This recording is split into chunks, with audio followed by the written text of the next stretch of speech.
శ్రీ గురుభ్యో నమః. మహాగణాధిపతి నమః. శివాయ గురు నమః. శ్రీ కామేశ్వరుడు నమః. నేను మీ సోమేశ్వర శర్మ సిద్ధాంతి. మేషం నుండి మీనం వరకు ఉన్నటువంటి రాశి ఫలితాలు నా పరిజ్ఞానం సహకరించే మేరకు ఈ వారం రాశి ఫలితాలను తెలియజేస్తాను. ఈ రాశి ఫలితాలు ఈ నెల 10వ తారీఖు నుండి 16వ తారీఖు వరకు వర్తిస్తాయి. ముందుగా గోచారం.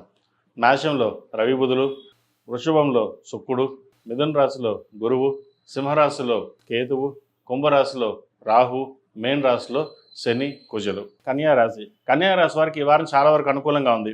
వ్యాపారరీత్యా, ఉద్యోగరీత్యా మంచి కలుసుబాటుతనంగా ఉంటుంది. వచ్చిన అవకాశాలని చేజార్చుకోకుండా జాగ్రత్త వహించాలి. పంచమ షష్టమాధిపతి అయిన శని సప్తమంలో ఉన్నారు. అదేవిధంగా రాశ్యాధిపతి దశమాధిపతి అయిన బుధుడు అష్టమంలో ఉన్నాడు రవితోటి. ప్రేమ వ్యవహారాలకు సంబంధించిన విషయ వ్యవహారాల్లో ఆచితూచి అడుగు వేయాలి. ఒకసారి దగ్గర సంబంధం చేద్దాకా వచ్చి మన చుట్టాలు కదా బాగుంది కదా అనుకుంటాం, దూరం వెళ్ళిపోతుంది. అది ఎలా జరిగింది, ఎందుకు జరిగిందో కూడా తెలియకుండా ఉంటుంది. అదేవిధంగా ప్రేమ వ్యవహారాలకు సంబంధించి మన పెళ్లి చేసుకుందాం అనే టైంకి ఏదో విధంగా మనస్పర్ధలు వచ్చి వీడిపోవడం, ఇటువంటి అవకాశం గోచరిస్తుంది. ఇది అందరికీ కాదు, కొంతమందికి మటుకే. అయితే ఇటువంటి విషయాల్లో పెద్దల సలహాలు సూచనలు తీసుకుని సొంత నిర్ణయాలు కాకుండా అందరి సలహాలు తీసుకుని ముందుకు వెళ్ళడం చెప్పదగినది.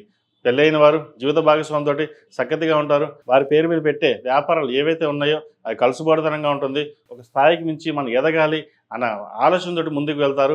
నూతన వ్యాపారం ప్రారంభించి 10 మందిలో మన గుర్తింపు ఉండాలి, మన 10 మందిలో గౌరవంగా ఉండాలనే ఆలోచన ఉంటుంది. అయితే ఒక్కొక్కసారి తప్పుటడుగు వేయడం, చిన్న చిన్న ఇబ్బందులు ఉండే అవకాశం వస్తూ ఉంటాయి. వాటిని పట్టించుకోకుండా ముందుకు వెళ్ళండి. ఏదైనా సరే మీరు తీసుకున్న నిర్ణయం ఏదైతే ఉందో దృఢంగా ఉంటుంది. ఇది చెయ్యాలి అనే ఆలోచన ఎక్కువగా ఉంటుంది కాబట్టి మీకు ఏం చేసినా సరే అది నెరవేరుతుంది. దశమ స్థానంలో గురువు ఉన్నారు, బలంగా ఉన్నారు. ద్వితీయ భాగ్యాధిపతి అయిన శుక్రుడు భాగ్యంలో ఉన్నారు. అయితే కొన్ని పనులు చేద్దాకా వచ్చి చేజారిపోతూ ఉంటాయి. అయితే అటువంటి విషయాల్లో ఎటువంటి భయాందోళన పెట్టుకోకుండా మీ పని మీరు చేసుకోండి. అదేవిధంగా సంతానం సంబంధించిన విషయ వ్యవహారం చక్కగా ఉంది. సంతానం కోసం ప్రయత్నం చేస్తున్న వారికి ఈ వారం మంచి శుభవార్తను వింటారు. అదేవిధంగా సంతాన విద్యా విషయాలు చక్కగా ఉన్నాయి. పేరు ప్రఖ్యాతి తలుచుకుంటారు. తల్లిదండ్రులకు మంచి పేరు తెచ్చే విధంగా గ్రహతులు గోచరిస్తోంది. ఏదైనా సరే సంతానం మంచి అభివృద్ధిలోకి రావడం కోసం తల్లిదండ్రులు కష్టపడే ఫలితం ఏదైతే ఉందో అది ఈ వారం నెరవేరుతుంది. అదేవిధంగా ఈ రాశిలో జన్మించిన స్త్రీలకు దూర ప్రాంత ప్రయాణం కలిసి వస్తుంది.